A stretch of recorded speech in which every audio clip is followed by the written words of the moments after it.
And now for your listening pleasure, here's Polizzi and Rose, covering the week of media, marketing, and digital content news. This Old Marketing. Take it away, boys.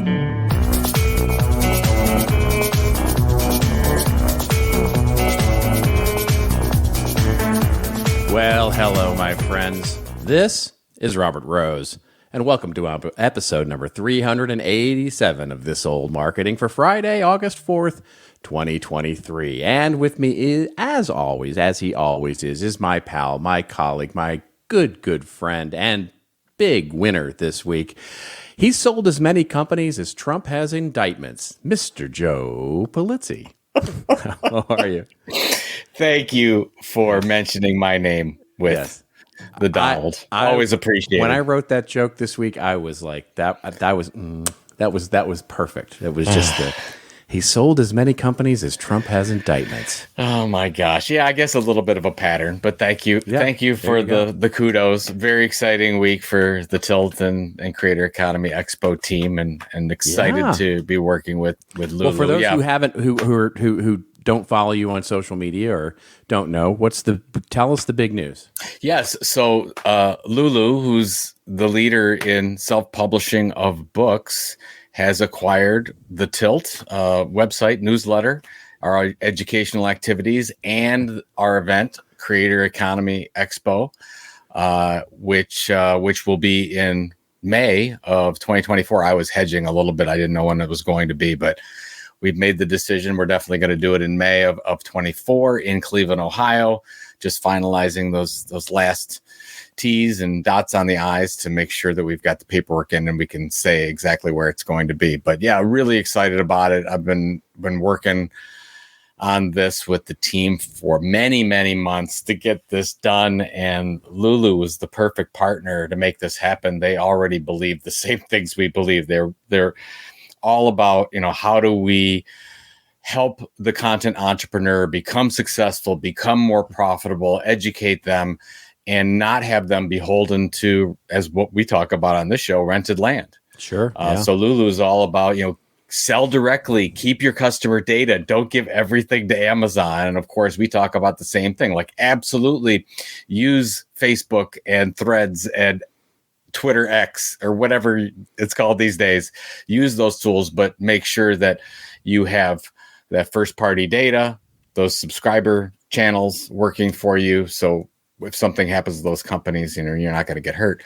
Yeah. And so we have that going and that's the deal. And it was effective August 1st and letting everybody know. And the great part is they just want to invest and support what we're doing with the Tilt already. So no major changes. And then CEX is going to run as it has been. And I'll continue to do, programming and hosting, of course, for CEX. And then the big change, and you and I talked about this a little bit. We're working on some kind of a publishing services model that might be called an imprint, something around Tilt publishing, specifically to help content creators publish their books. Yeah. And I've been surprised at the amount of demand out there from our audience that actually wants to get a book out. So our task here is, it's almost like everybody needs to get their book out. And I really believe that as part of the, build your platform, focus on speaking and getting the word out about your expertise area and then publishing that book. And so we're going to try to help as many content entrepreneurs get their book published. And I don't know what those services are yet, but in the next 30 or 60 days, we'll have something launched and we'll start a beta test and get some. We can't do your book because your book is already being published. Yes, that's correct. But that's correct. Yeah, but it'll be fun. So thank you for bringing that up. Yeah, thank you for that. So of course, absolutely. Here's what I love about it. Lulu is such a cool company.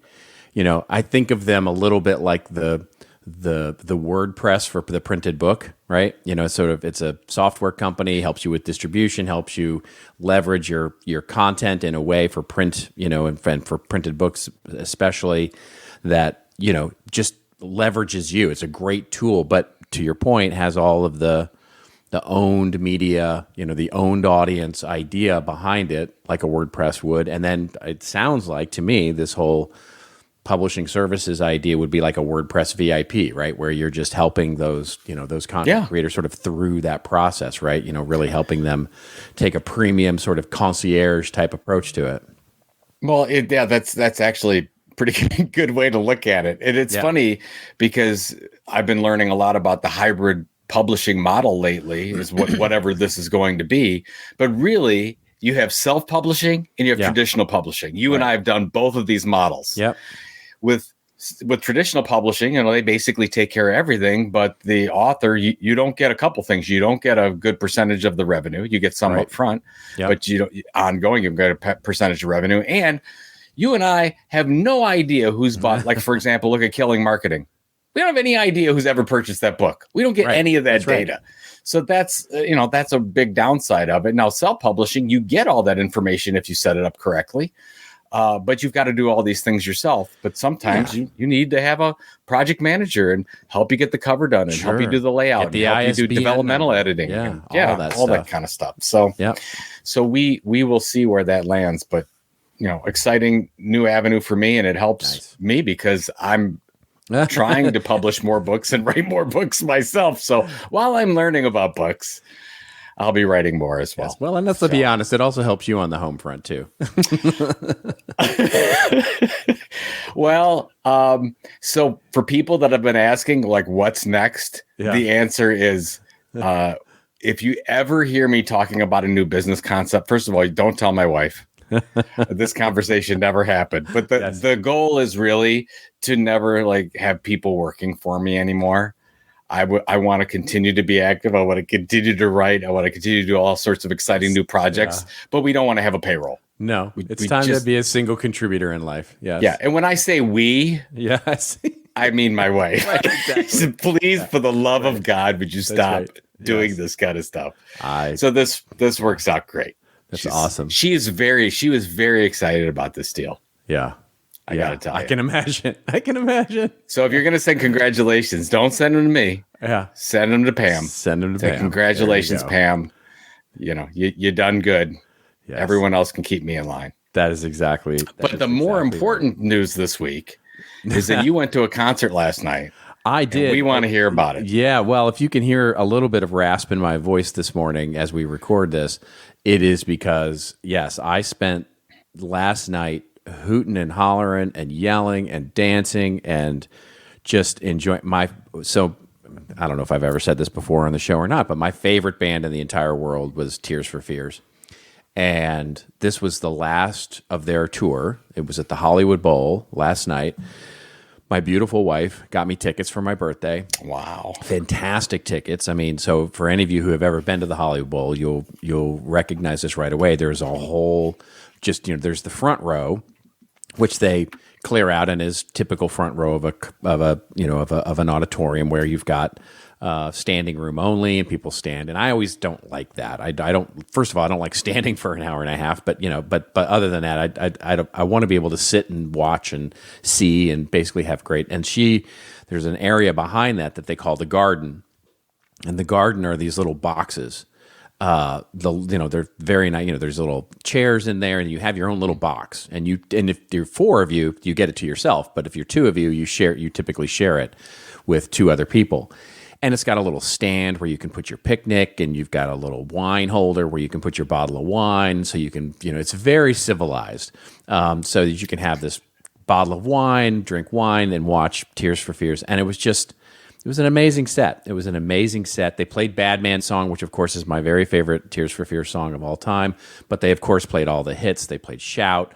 They played Everybody Wants to Rule the World. They played Change. They played, just all of it. They've had more hits. It's surprising how many hits they've had. It really is. Especially from 82 till about early 90s, because Seeds of Love, of course, was a huge album in the early 90s. And then they kind of stopped. And then, of course, they broke up for a number of years. And then they came out with their new album, which was 17 years in the making, I think, in 2022. And they played a lot of material from that, and it's good. It's not my favorite, but it was just a wonderful, wonderful show. So it was a fantastic experience. Yeah, I didn't know you were a Tears for Fears guy. I don't know how I missed Oh this. my god! Well, I'm an '80s music fanatic, yeah, that's true. right? But Tears for Fears of in there, And they're still. I would imagine they're in their early 60s. yeah, and the voices are pristine. I mean, especially Roland. I mean, Roland is he's the big voice. Kurt is the smaller sort of more Art Garfunkel kind of voice, very soft, beautiful, melodic voice. And then Roland, of course, is the big voice when you hear, shout, that's Roland. And his voice is just absolutely spectacular. It's just, I mean, it's like they never stopped. For those younger people in our audience, Art Garfunkel used to play with Paul Simon and used to be part of a group called Simon and Garfunkel. That's right.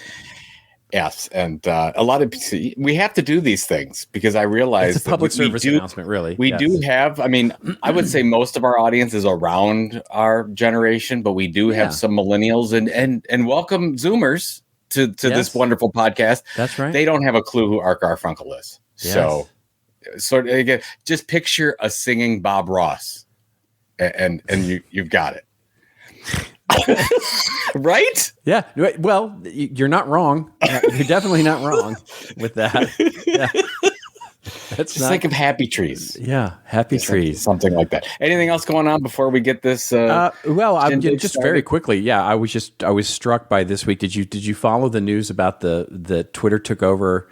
First of all, Twitter's rebrand could it be going any more badly than it is? Yeah, we probably should talk about this. So they got the logo from a guy, just a guy that said go take it, right? Yeah. Okay. And then they took Twitter, the sign off of the Twitter building, but they put the X on. That's right. But then didn't local ordinances say they couldn't do that? That's correct. They just did it. They just did it, right? But they didn't get a permit for doing it, and they just did it. So they had to take it down, or they've been told to take it down. I don't know if they've actually taken it down yet. But then the worst part was they took over. Of course, they were going to take the X account, right? They were going to take the @X account, and they just took it from some person who's had it for 15 years, right? So they didn't ask for it. They just took it. Come on, they didn't take it without telling him they were going to take it. They just said we're going to take it. They literally went to him and said, "Yeah, we're taking this." And what did he get? What did he get in return? He got I think he got a bag of swag. You get what other letter do you want? Yeah, you want the P, you want the J, you want whatever. What do you want? I think he did. I'm going to get this wrong, but basically, I think he's got a temporary handle right now until he chooses one, which is literally X Twitter 5858777. It's just some weird long ass. Yeah, that's title. Not nice at all. It's just not. I mean, but it's yet again a reminder that you don't, nothing that you do on any of these social media platforms is yours. It is you are at the mercy of these folks, and they do not owe you anything. They do not absolutely don't. Your handle is not yours. Your handle whatever name you picked, assuming that it's something other than your real name, like that handle, as much as you might brand it or whatever. Nope, it is not yours. They can take it anytime they want. I got to tell you, as you know, my two kids are 21 and 20, and I had no idea how this would impact them. I'm thinking, what do they care? And they're really upset about what Elon's doing and the rebrand, and especially I don't know if you saw this. This was on a couple sites, but they took the new X logo and they put it up side by side with something like 10 or 12 other X logos. Yeah. Did you see this? Yes. And the other 10 or 12 are all porn sites. Yes. That's right. So, of course. Yes. Why wouldn't they be? That's right. That makes perfect sense to do this. It makes perfect sense. Yeah. And well, last but not least is, I guess they've now gotten for a while. So Apple Store didn't allow one character app names. So up until I think it was Tuesday of this week, it was still Twitter in the App Store. They have they've now changed it and got special dispensation from Apple to actually have that, which is causing all kinds of other uproar, right? Well, it's like, why does Twitter get a special dispensation to be able to do to do a one-letter app idea? It's like and by the way, if you go look, it's been pretty remarkable. If you go look at the reviews of the app over the last 2 weeks, they're all 1-star reviews. They're all like it's being flooded with 1-star reviews about the rebrand. It's just as well it should be. Yeah, it's just a case study. I mean, if you're anybody on the brand marketing side, you're scratching your head right now because you don't realize. I was talking to the kids about this. Do you know when you look at a movie poster, every one of them has a hashtag in Twitter or just the Twitter logo on there? Yeah. How easy are they going? I mean, that bird is everywhere. When you see that bird, you know exactly what that means. It's like, I'm going to go there for the latest news. I'm going to go there to I've got something to share. I want to know what's going on. You always go to Twitter first. And now is X that way? The only thing that I see different, do you use TweetDeck or whatever it's called now? I do not. So I've used TweetDeck for 10 years, whatever. Yeah. And TweetDeck was bought out by Twitter, now X. Yeah. It's called Expo now. Oh my God. Expo. I didn't know. I was going to go to Expo. That sounds like a porn site. I'm out of deodorant and I'm going to Expo. Yeah. I'm like, I don't know. I'm like, he says, no, I need new camping supplies. I'm going to Expo down. I don't know what is Expo? Gosh. Well, I don't know what I think with and all the Expo. help documentation, by the way, this is for all my content strategists out there. All the help documentation, all the help pages on Twitter, on X, is still Twitter. It's still all Twitter. Like, it talks about tweets and when you're on Twitter, and this is the way you do a tweet, and this is all the sort of how-tos and all that stuff. All that documentation that's complete with bluebirds and the whole. Anyway, it's just a mess. Is it a Zeet? Did we decide that he actually decided? Elon actually decided it was X. It was called X. You X. You X. You X. So you don't Zeet. You X'd. You X. You have X'd. You did X. I don't even know what to say. Maybe we should just start the show. What?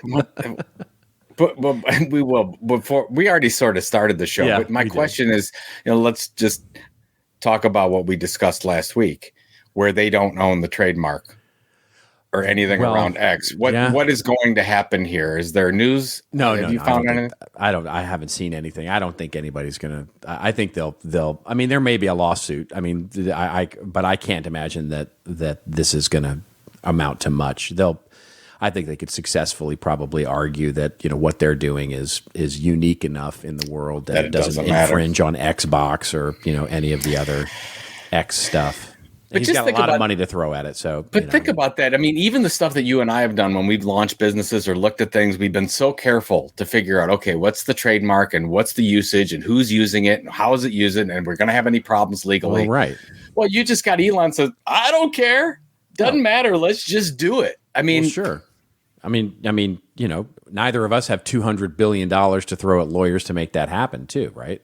Yeah. Tesla's stock price has up 200+% this year. So he's feeling good. He's feeling like he can make any of these decisions and walk on water. And I saw the thing. Didn't he say that you have to use the X app now if you wanted to recharge your Tesla or something? There's some integration there. Oh, I did not see that. Yeah, there's something about that. And then there's a group of automakers, 8 automakers that are trying to create a competing electronic charging locations around the United States. So you just don't have Tesla out there. I don't have an electric car. I don't know these things, but it's just interesting. Yeah, it is. Whatever. Okay, now we can start.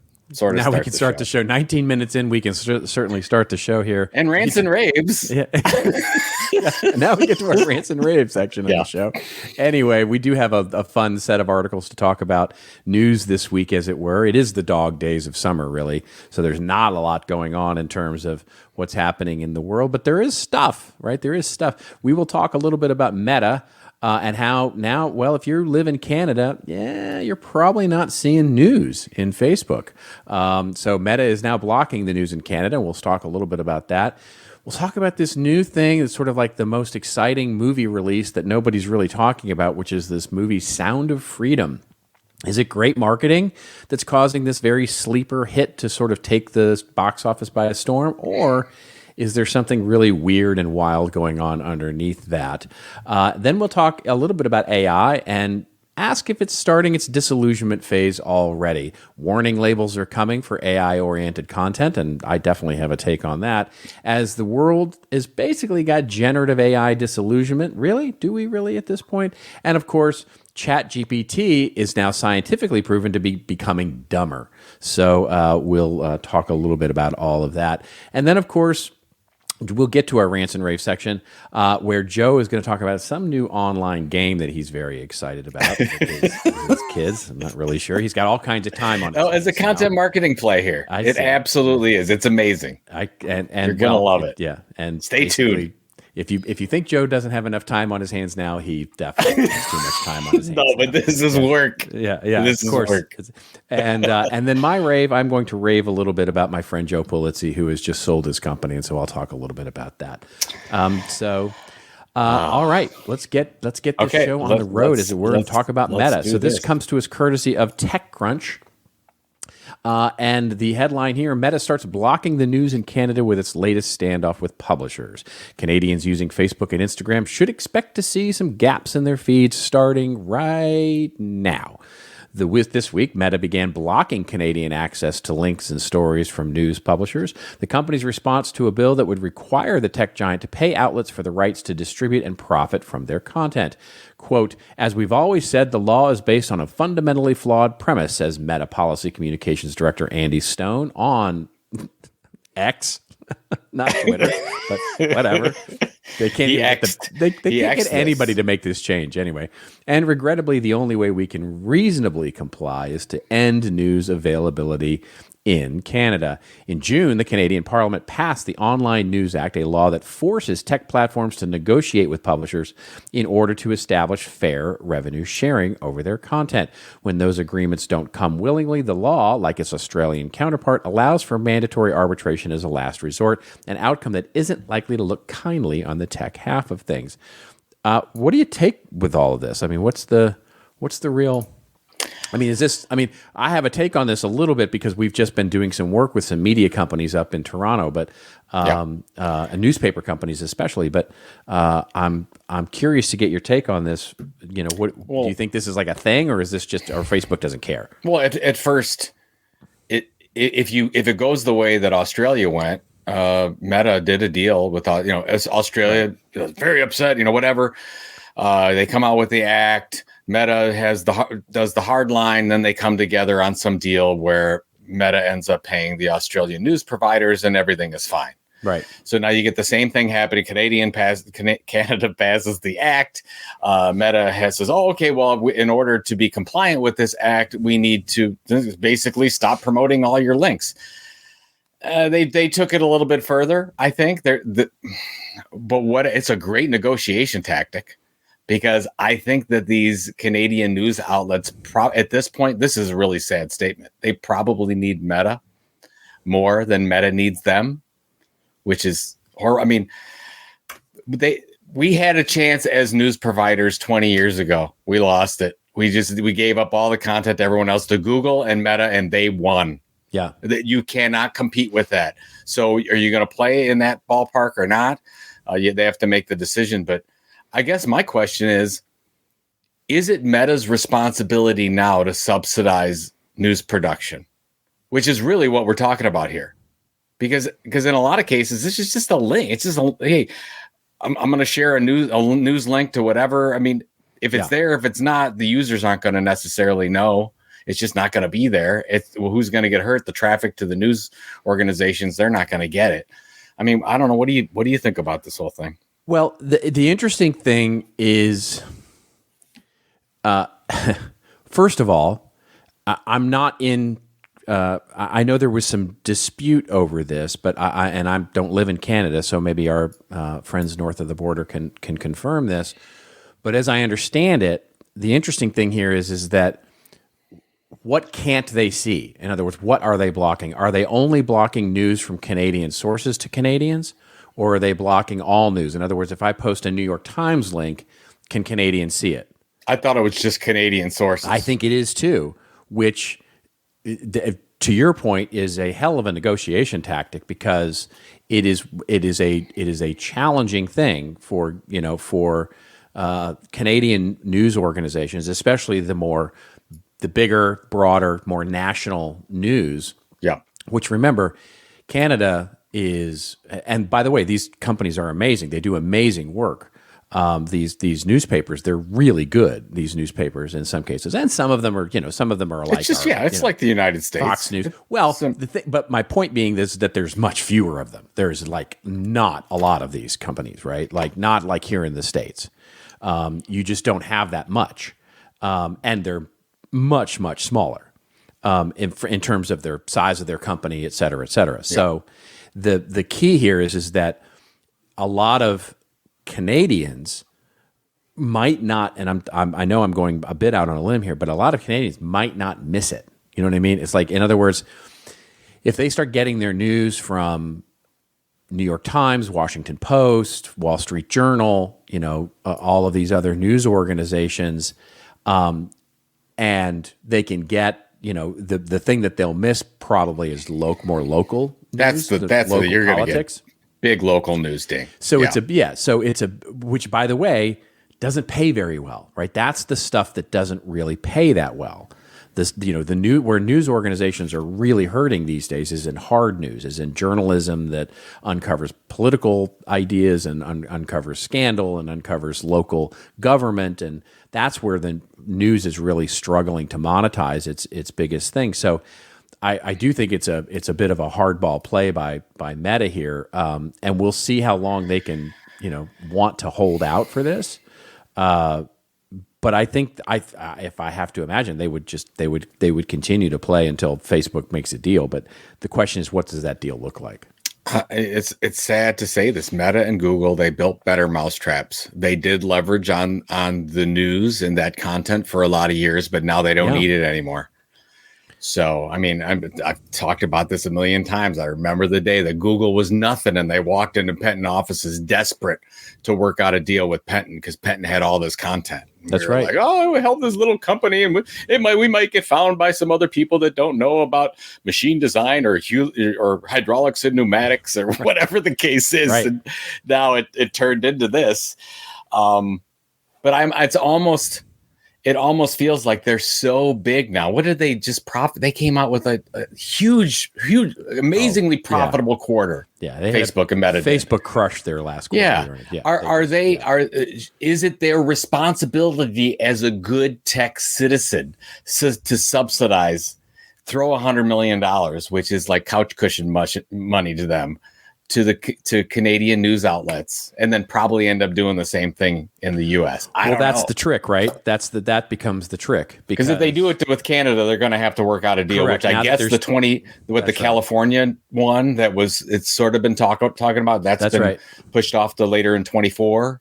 So we don't know what's going to happen there. Yep, that's right. Because the U.S. when and if this happens in the U.S., it is a much bigger deal. That's the prize, right? That's when it starts to sting a little, right? When, because Canada and Australia are small markets compared to the US when it comes to this kind of stuff. And so it will definitely be a stinger, so what they don't want to do, what Meta doesn't want to do, is set a algorithmic monetary, idea where you can basically extrapolate how much the U.S. market should get if they do this. Yeah. Well, Australia, I'm looking at this article, Australia gets $140 million a year from Google and Meta. Like you said, that's couch cushion money for them. So let's say that they're going to do something. That's a really good case study for Canada. Yep. That's probably going to be similar if you do apples to apples, which it pretty much is. That's right. The whole deal for the United States is going to be much different. But also, those are U.S. companies. So it's also, I mean, we'll see. we'll Yeah. see where they go from there. But We'll yeah, definitely see. I think they just do that. Say, hey, we want to support this. We'll go on, and we'll, Meta and Google are saying, oh, we'll be around a lot longer than you guys are anyway. So Yeah, that's right. here you go for now. It's just sad. Yeah, it's sad to say that. It but is. it's true. It is really sad. It's a painful part for the newspaper business generally. The news business generally. It's just we don't, as a marketplace, we don't value that much, and it's just you want it to be different. And as you and I have said, I don't know how many times on this show, it is a place ripe for disruption in content marketing. Yeah. Why private brands aren't jumping into this and subsidizing the news, especially local news, and getting into this business from a marketing perspective. I can't get it, because it's just, to me, it's such an easy play to become the benefactor of the news in your local town. I've talked about this with Cleveland, Ohio. We've got a publication called The Plain Dealer. Yeah, print absolutely. publication, been around a long time. Cleveland.com is the web sister site, if you will. And Progressive Insurance is headquartered here. Multi-billion-dollar insurance company. Why would they not just subsidize They that have paper? they have their name on where the Cleveland Guardians play, Progressive right. Field. They spend money all over the place. Sherwin-Williams is putting up a huge new building downtown. Yep. And they're sponsoring everything going on. They're making money. So why these companies can't come together and say, we believe in we believe in this region, so we believe in it so much, we're going to be good citizens, and we're going to buy these things and let them go. That's right. It's just because it's the Plain Dealer is such a small organization. Sure. When it comes down to it, I mean, it would it's be literally nothing for the these cost of a companies to do it. sustainability campaign, right? I mean, What kind of goodwill would that be? Wouldn't that be amazing? Sustainability and environmental issues and diversity and all the things that these companies claim to want to support with money and their efforts in today's world, that consumers really care about that stuff, and you just go, it's staring you in the face, like buying the local newspaper or the county newspaper or even the regional newspaper. It would like check. Even if it's losing money, it'd probably be pretty decent tax deduction. Yeah. You really would. You take the differential, right? Anyway, get off on a rant. Yeah. So anyways, that's our idea. If any big tech companies or companies in general are thinking about buying their local newspaper, would you let Robert and I know? We would love to talk about it on this show and have you on as one of our first guests ever to talk about this happening. How about that? There you go. Fantastic. Yeah. All right, let's move on to our next story here, which is a really interesting one. This is a weird and wild story, and there's not getting a lot of coverage on this. In fact, when you sent it over to me, I sort of went down the rabbit hole and started reading about this thing, and it was just like, somebody's going to make a movie about the making of this movie. I mean, it's crazy. Okay, so the movie is called Sound of Freedom. And the first article we'll cover here, which is what you sent to me, which is this the anti-Hollywood box office hit, which, if you read the article, basically talks about the marketing, as Marketing Brew might do, and says it's a story about a former federal agent on a mission to save a child from sex traffickers in Colombian jungles has made more money at the box office than Tom Cruise battling an omnipotent AI super being. With an estimated budget of $14.6 million and zero A-list talent, No offense to Jim Caviezel. No offense to Jim there. Yeah. It's zero A-list talent. Zero, absolutely no talent in this film at all. No talent. Yeah. Sound of Freedom has raked in $149 million in the U.S. and Canada since its July 4th premiere, putting it ahead of Mission Impossible Dead Reckoning Part 1, and not far behind the latest Indiana Jones movie, and the two Hollywood heavy hitters had budgets of $291 and $294 million, respectively. Wow. Why the resounding success, says Morning Brew? Well, an unconventional marketing strategy is fueling the sales. Lead actor Jim Caviezel, I think it's Caviezel. Caviezel, I thought it was. Yeah. Appears on screen after the movie ends and urges viewers to, quote-unquote, pay it forward, buy tickets for others. More than 20% of opening day tickets were purchased in response to this method, bringing in $2.6 million. A decent critical reception also helped, though some experts have criticized the film for misrepresenting aspects of real-life human trafficking. That brings up... because the article then goes on to talk a little bit about this, but we're going to link to a Vanity Fair article here There you go.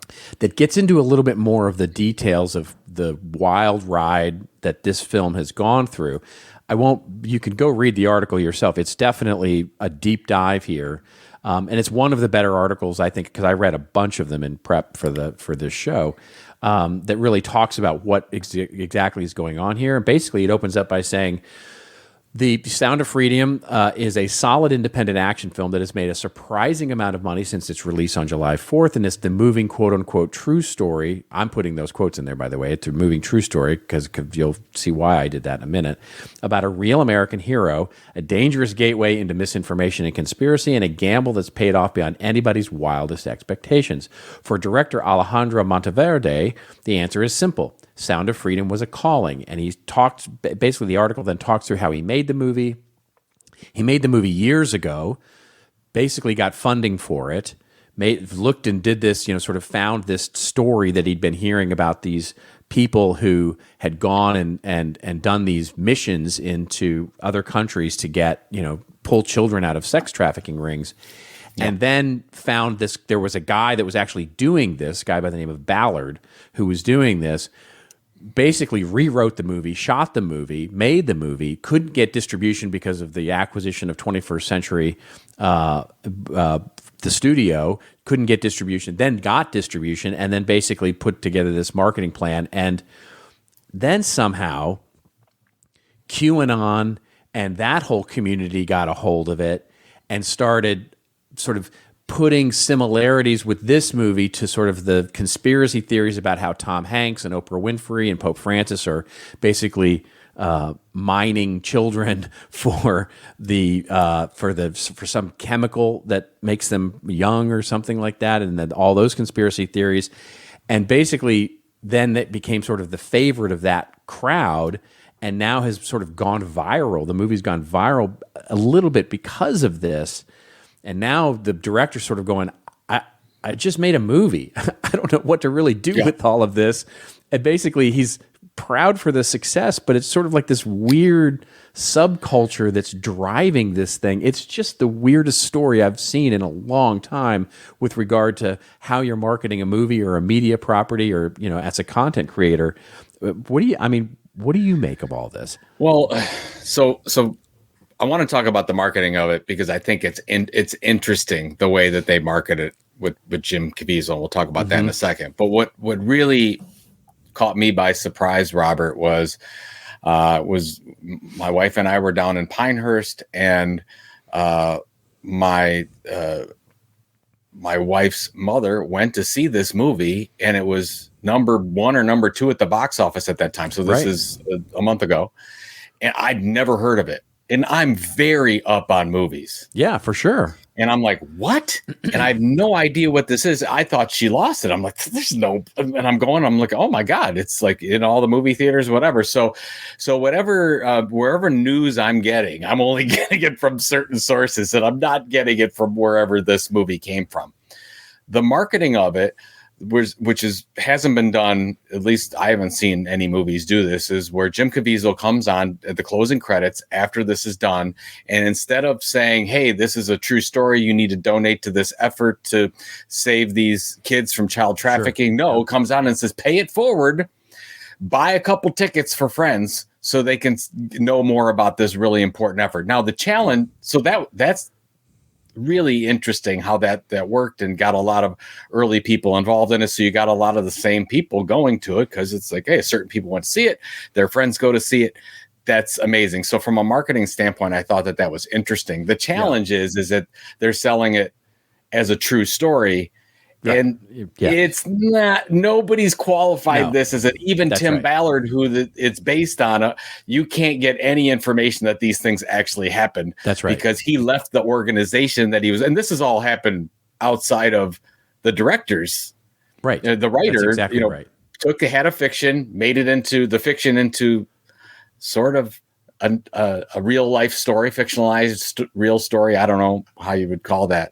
But I think it's interesting that they use it as a marketing tactic, and also that they really just focused on a particular audience set area. So whatever marketing that they were doing, whatever shows that they were on, they were like, look, we don't need to go out to everybody. That's right. We just need, and from a content marketing standpoint, I think it's brilliant. It's like, we're just focusing on this group of people, and it ends up being right-wing conservatives. So there's this movie right now is at, I think, almost $200 million in domestic revenue. And I would say 90% of that is from this group of people that watches the Fox Newses of the world, let's say. Sure. I mean, they launched it on, really well. I think I was reading in the article that they launched it, or basically it was, the shows that they were promoting it on were like Glenn Beck, Fox, Trump is doing a screening at Mar-a-Lago. There's that's sort of, they've found sort of their niche. They found a niche audience for this thing. And it's a fascinating marketing case study, because you look at the marketing budgets, typically in Hollywood, if you look at the budget of a movie, and if they say it's $100 million, they've spent that again in marketing, right? They've basically, you double whatever number you see in production cost is, because they usually spend that again in marketing and advertising for a movie. And I'm sure they haven't doubled. I'm sure they haven't spent $14 million, and that was the production cost of the movie. I'm sure they didn't spend $14 million on marketing. It's probably something much, much, much less than that. And then to have it go 10x on, basically go viral in today's world, right, where new movies are, it's a hugely competitive market, especially this summer, and also in a market where nobody's going to the movie theater anymore.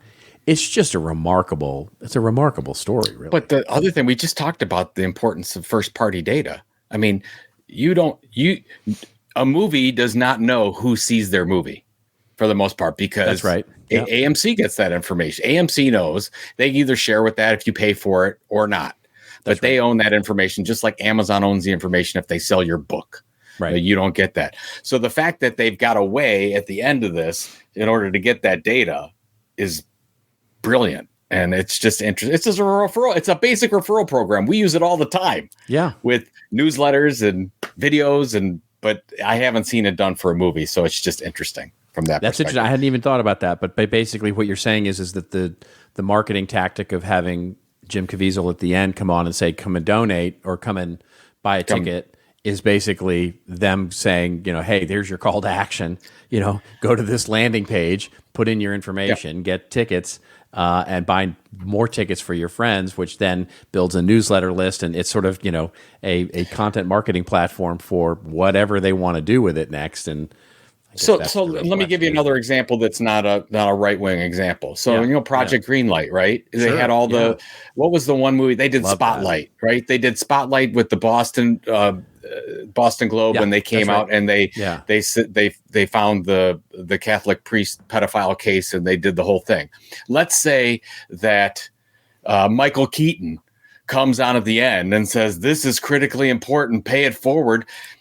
Give us your email address, whatever. You'd have all kinds of people doing that. You get the first party database. You could remarket to that. So if you have somebody funding this initiative, you get that data. I think from that standpoint, it's brilliant. And it's one way around just being beholden to, we don't know.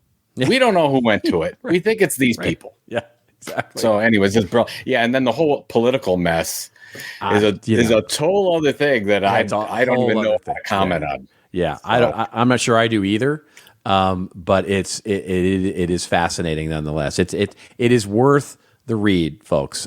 Just if you want to go down a wild rabbit hole of understanding what's going on here, it's absolutely a riveting read. And I got to tell you, and here's I got people texting me saying, "Oh my God, you got to go see this movie. This is an American tragedy." They take this movie as carte blanche true. Yeah. So well, this is. And I think Jim Caviezel coming on at the end and saying this is so important. Well, it adds another level. Own issues, right? He has his own issues. He's there's some controversies that he's been a part of. That's a nice way to put it. And maybe we should just move on from there. You know what, folks? Read the Vanity Fair story. I think it's a very fair story, covers both sides about what happened, how the movie came about. And more than anything else, I think we can learn that, there's different ways to market a thing. That's right. and Make your they've own learned it through conclusions. this movie. Come to So your there own you go. conclusions. Yeah. All right. Last story we're going to cover quickly here is about AI. And speaking of disillusionment or misinformation or all those kinds of things, we've got just a conversation to really have about where the state of AI is right now. I mean, the first thing that we'll cover here is from Forbes, which I just found interesting. And would normally be a rant-worthy thing, but this is what's coming up, and it says we live in a world filled with warning labels. Such alerts are already making their way to social media, and this week it was reported that Meta-owned Instagram could soon be adding a notice that would identify when artificial intelligence has played a role in creating content for the platform. This was reportedly first discovered by app researcher Alessandro Paluzzi. Any relation there, my friend? I know it's not. I know of this name, but Yeah. no, I don't. I'm under the assumption that if you go 6 degrees back, like and find Kevin Bacon, you will find that we are cousins. Alessandro Polizzi, okay, who shared a screenshot of a page in an Instagram app that noted the creator or Meta said that this content was created or edited by AI. As TheVerge.com recorded, this discovery of the AI warning label comes shortly after Meta, along with other major AI players, including Google, Microsoft, and OpenAI, have made commitments to the White House around the responsible development of AI. These labels could be crucial as so much content could be generated by AI. We'll combine that story with another one, which is basically from INMA, which we've covered, that organization before, the International News and Media Association.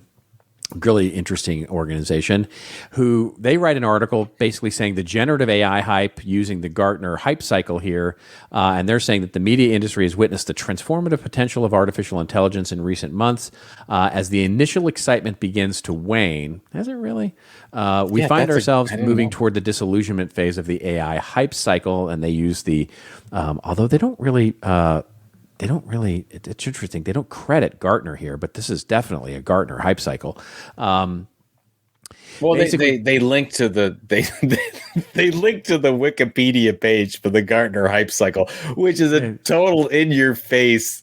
I guess. Why would you do that? I don't know. Why'd you link to the Gartner hype cycle? Right. It's like, no, we're going to link to Wikipedia. Yeah. It's a more valuable source. And they're saying that basically AI, generative AI now is in the trough of what is considered to be the trough of disillusionment. And I would argue they don't really understand what the trough of disillusionment really means. But then lastly, and maybe most interestingly, is an article from futurism.com, although there are a number of media outlets actually reporting on this, which says that Stanford scientists have now found that, yes, indeed, you are not imagining things. ChatGPT is getting stupider. I love that headline for its funny sort of meta nature there. Regardless of what its execs claim, researchers are now saying that, yes, OpenAI's GPT large language model is appearing to get dumber. In a new, yet-to-be peer-reviewed study, researchers out of Stanford and Berkeley found that over a period of a few months, both 3.5 and 4 significantly changed their behavior, with the accuracy of their responses appearing to go down, validating user anecdotes about the apparent degradation of the latest versions of the software in months since their release. So, what do you make of all this? I mean, we just talked last week about MACON, Paul Reitzer's wonderful event, and the AI and the sort of hype around AI. But we also sort of, it feels like there's some fatigue out there, but it doesn't feel like, I don't think that the hype is anywhere. No, I think we're right. We're still way at the top here. Yeah. There's no trough of disillusionment anytime soon, in my opinion. That's right. Because especially we're going to get new version. You're going to have, if you got Claude V2, V3, that's another right. ChatGPT 8, you're going to keep kind of, and these things are going to get smarter and smarter. And that's, I've heard some people talk about the Stanford stupider article. I've heard some of that. And I think that's not going to happen in the next version where it's going to get 1,000 times smarter than any human being that's ever lived. That's right. Which is scary in and of itself. The interesting thing about the whole made by AI thing, I don't know what to do about it, because let's just take it. I've got a strong take on that, but go ahead. Yeah. Most every piece of content out there has some integration with something artificially intelligent. That's right. I'll give you. I'm writing emails. I'm writing emails, and I often use the the AI generator for ending the sentence. That's right. So if I'm right, and here's the thing, and I don't even know if this is, but I've been trying to figure out copyright for this stuff. So let's say I'm writing in Microsoft Word, and I'm doing the whole thing, and at some point I let the AI recommender finish the sentence. Boom. Soon as I do that, theoretically, I lose copyright on the whole thing. Right. Because there is an AI tool involved in this. And that was like I heard, and I don't know this I'm not a lawyer, but I heard in 2018, there was a case that talks about this. And if you have one of these AI tools that you run your copy through and it changes it in some way, since it's using other people's sources for that, you will lose copyright. Right. So it's everything. Elements, you technically lose copyright on the parts, and a better way, maybe a more accurate way of saying it, is that you don't necessarily lose copyright, although you technically do lose copyright. But basically, anything that the AI creates is ostensibly open source. Open source. Yes, you know what I mean? Exactly. It becomes open source. Thank you. That's a better way to say it. It's not like you lose it to someone else. It's basically, it's not copyrightable, right? It becomes available and owned by everybody. And typically, it would be the piece, it would be, as the Copyright Office has said, it would basically be that part of the work that is written by AI would be open source. So literally, if you took that to the nth degree, you could have a sentence that's half owned by you and half open source, right? And so, which is ridiculous at its face in the reality of the world. But that's kind of where we are at the moment. It's very, very cloudy and it's very unclear as to what's all going to happen there. My problem with it is exactly just what you said, which is it's inevitable, right? This is gravity. It is everywhere. It is going to be anywhere and everywhere. It's in any piece of software you use from a marketing standpoint. AI tools will be generated inside of it. So you might as well label everything, right? And so that's and I know that's a bit of a cynical way to look at it, but it is ultimately, because what they're thinking is, it's going to be the DALL-E 2 image, or it's going to be this other thing, or it's going to be the completely ChatGPT generated blog post that is going to be, or the social post that's going to be, it's going to have an AI detector on it. And it's going to say, there's an 89% chance that this is AI driven, which I go back to, we talked about it on this show. I go back to the fascinating thing that I looked at and read about and researched a little bit was the work that was going on at Adobe and Microsoft, I believe, were the two lead companies doing this, which is going the exact opposite way, right? Basically saying what you would label, what you would have a certification around is human-generated content. So basically, you would assume that everything has an AI-associated element to it, unless it has this certification watermark or whatever it is. Then you could sort of depend that it's actually human-created stuff. And I think that's the more fascinating way to approach this, where we start certifying human-created content. And then the other thing, when I start thinking about it, is all of this disillusionment and where we are. I would absolutely agree that we're still at the peak of the, what Gartner would call in their hype cycle, the sort of expected, the inflated expectations. And we're still way there. We're still way in the zone of, we've got a long way to go before we get to the trough of disillusionment. Yeah. Even if we think ChatGPT is getting dumber, the articles that I'm seeing, especially coming out of Macon and what I'm seeing now, is that no. Basically, what we're seeing is the very surface level here. There's stuff behind the scenes that is just it's big and scary and interesting, fascinating and in depth. So there's a long way to run on this thing. Well, we're so early. Yeah. And if you're in marketing content, you have to learn this stuff or you're going to fall behind the curve. You absolutely need to know this. I think it's the most important thing. Of course, and I have trouble saying that because I'm always about, I want to tell the great stories. I want to focus on the right audience. But it is. I mean, it is about that, right? Though it is about telling the great stories. It is about, the funny thing to me is that what we're conflating now with learning how AI works in our creative process is we're hyper focused right now on how to work the interface of, ChatGPT, right? So quote unquote, getting good at AI means getting good at prompts, getting good at, looking at AI and integrating it into your workflow, when actually it's a little bit of the opposite, right? It's figuring out, getting good at AI means figuring out where AI can be helpful for you.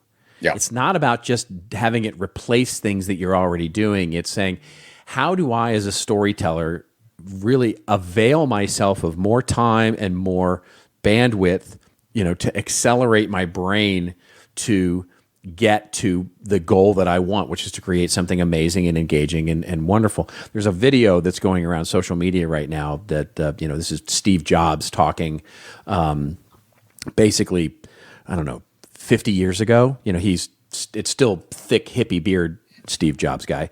And he's talking about tools. And he's referencing tools, but it might as well be talking about AI. And what he says is, he talks about this study where they looked at the efficiency of humans versus animals.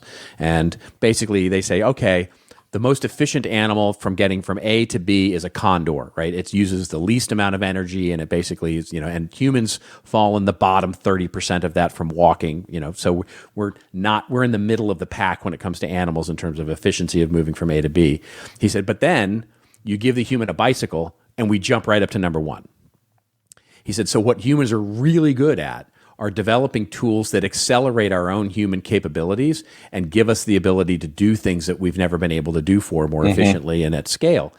That's how we have to start thinking about AI, in a way that, how do we amplify our own skills and our own ideas, instead of thinking, well, what are all the things that it can do that I can't?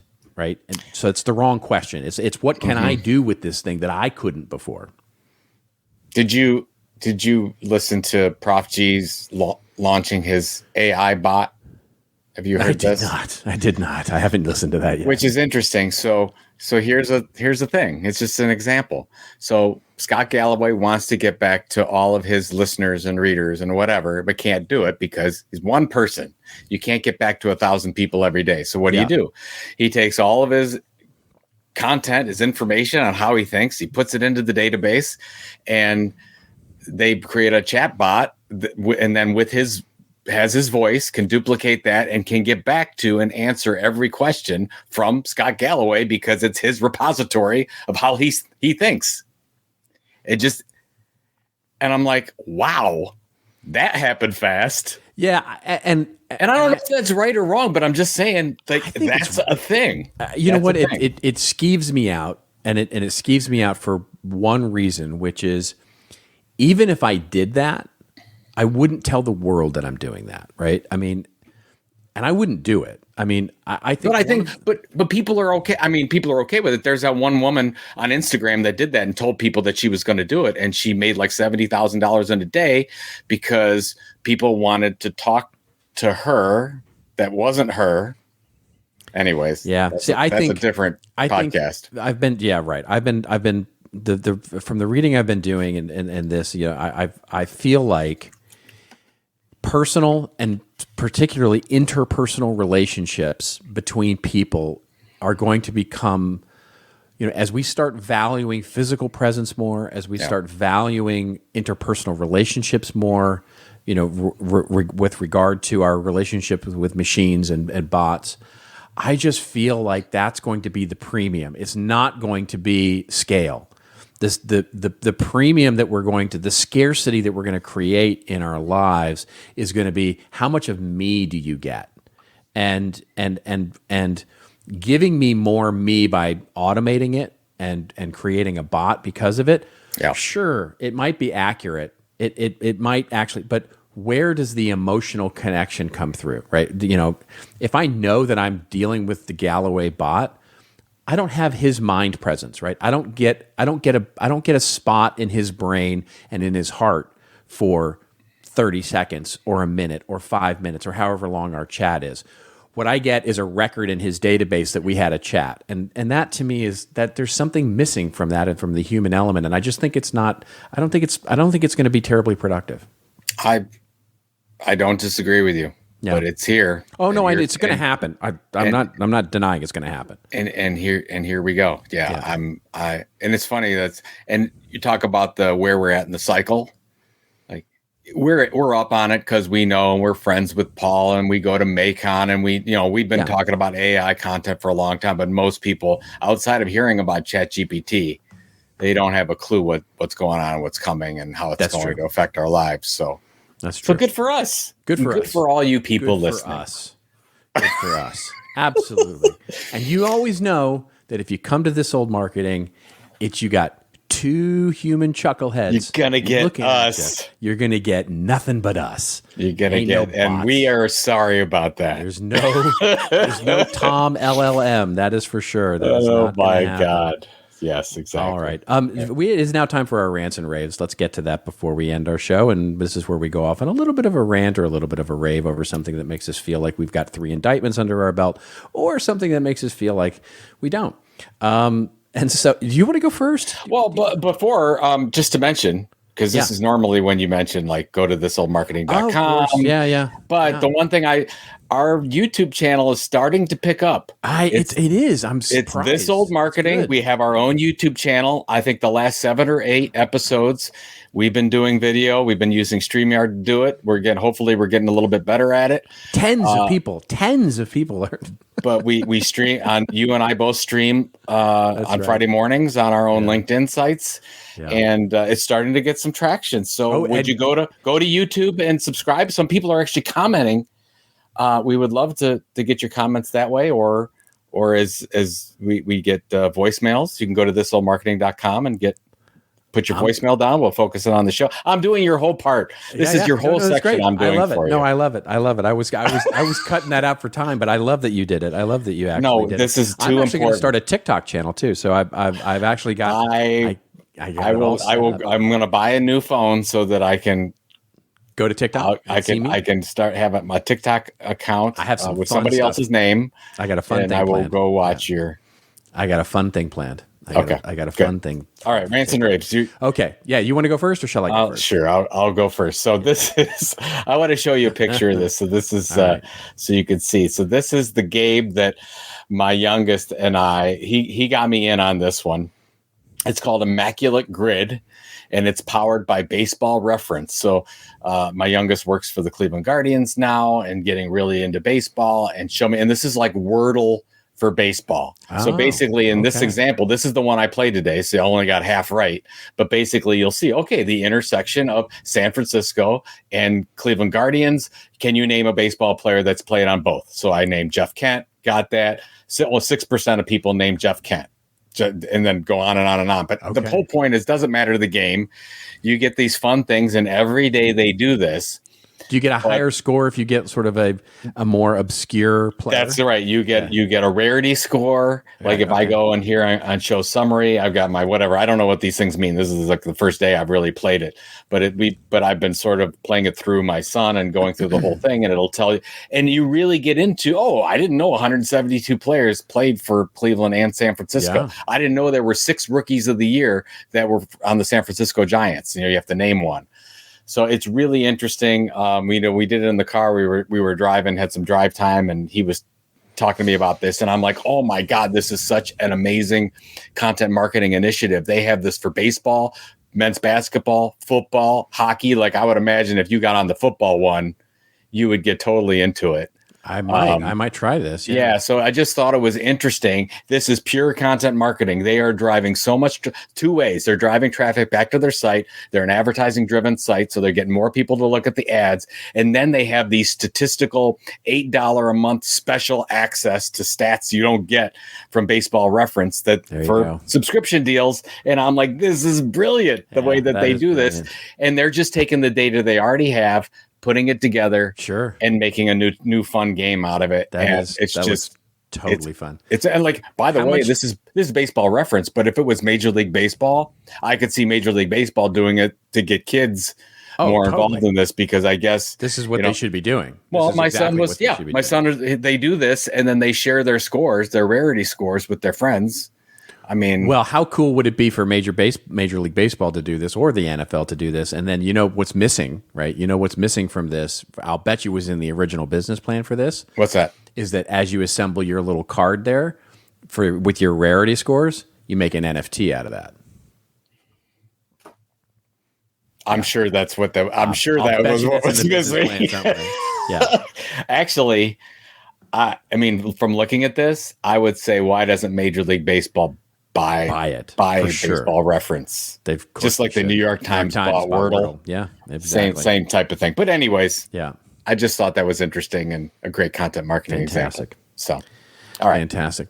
Well, I have a rave, and it's about you. I just want to, so I just want to throw a shout out because as I've watched you assemble talent, including, and by the way, I would put Pam right up there alongside you, because the two of you, if you have one amazing talent, beyond all the other things that you're both talented at, it is to assemble people around you that are inspired, that are talented, that are energetic, and that will go the extra mile for building the thing that you have the vision for building.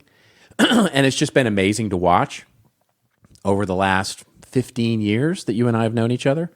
And so what I wanted to say is that, first of all, congratulations again.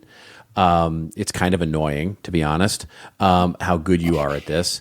And to watch you and Pam thrive with both the ability to raise such beautiful kids, have a family, have a life, actually enjoy your life, but also build three amazing, successful businesses that have, exponentially increased in value over time, and done so consistently over a 20-year period, is just nothing short of remarkable. And so I think I wanted to just make it sure that got out on the record, because it's just truly an amazing thing. It's an inspiration for us all. And quite honestly, it's something that so few people actually do. And when they do, usually what is celebrated is the hustle, the hacking, the ability to, jumpstart this by, staying up, 24 hours and working your, the whole sort of hustle culture thing to take 3 startups to successful fruition. And I just know for a fact that you didn't do that. You and your family have not done that. It's not that you haven't worked hard, and it's not that you haven't stayed up late, and it's not that you didn't eat ramen at some point for meals, but it's that you have been able to successfully balance what it is to live well and work well to the success that you've had. And so I just wanted to rave about that, because I think it's an important thing to note as you come off yet another successful adventure. Well, you're way too kind to me, but thank you so much for that. You owe me money, basically. I owe you a lot of money. But with content, the one thing that you said that is really true is the people. Yeah, and the teams This latest one that happened, it happened because of Pam and Laura and Mark and Ann and Dave and the entire team to make the Tilt and CX, and Kelly and put that whole thing together. And CMI became CMI because of you and Kathy and Peter and Joe and the entire team there. So that's the most exciting thing to me about everything that I've personally been involved in, are, back to your other point, the personal relationships, the friendships. You and I are friends with all these people. They're all wonderful people. And the fact that we got them together, that's all I could ask for. That's all you could ask for, right? It's, at the end of the day, what are we? We're made of what our relationships have been over the last so many years. Yeah. And so if these little things get us to that point, then great. But thank you. Thank you very much for 100% saying that. 100%. Yeah. I mean, it goes back to 70 years ago, I think it was. Peter Drucker defined a business, and he said it's a social group that connects. And he said, but it's a social group that differs from other social groups in one particular way, which is that it creates customers. And that's how he defined a business. And I think one of the things that gets lost in this, I've been reading articles now about, the truly AI, it'll be fully AI, like no people. It'll be an automated business that sort of launches and creates. And I just don't think I don't think that's true in any sense of the word, because I think what makes a business successful is the social group part of it, the interpersonal part of it, and I think that's something that has to be made with humans. And I may be proven wrong, and if I'm proven wrong, I'll be sad. But I think that's truly the heart of it. No, I love that definition. That's super important. All right. Yep. All right. So what do you got going? What you got going on this weekend? I'm back to work. I am actually going to go see Barbie tomorrow night. I want to go see it now. So we're going to go see that. Have you seen the numbers? The numbers are so consistent. They're doing like $15 million a day. Yeah, it's just they're printing money with that thing. It's just amazing. I'm going to go see that. But this back to work, we're working on deliverables, working on a few things. I'm working on nose to the grindstone on classes, and starting to get ready for content marketing world. So just starting to get ready for that. So what about you? Monday is the Orange Effect Foundation Golf for Autism. So nice. we will be, we've got an AM and a PM shotgun. This is going to be our best year ever, which is unbelievable. I'm so thankful for all the support. We have something like 72 golfers in the morning and 96 in the afternoon. We've never had that many golfers before. We've had more sponsors this year than ever before. So people are so giving. And of course, OEF is a wonderful cause, as you've given to many times. Thank you so much. And will again, I'm sure. We've got over 350 children out on grants in 35 states to help them with their speech therapy or speech technology needs. And it's just a nice, again, a wonderful group of people that come together for an amazing cause. And I'm glad to be a part of it. So I'm golfing in the morning, and then in the afternoon, I'm selling tickets or doing whatever Pam needs me to do or the board needs me to do to raise more money. But I'm looking forward to really, hopefully, good weather at Elyria Country Club, and should be fun. Nice. So, very nice. Right. And hopefully you all will have a lovely week as well. Hope you go see Barbie. Hope you get outside into the beautiful summertime. It is those dog days of summer. It's hot. But until we see you next week, well, just remember, everybody, it's your story. Tell it well. We'll see you next week on This Old Marketing.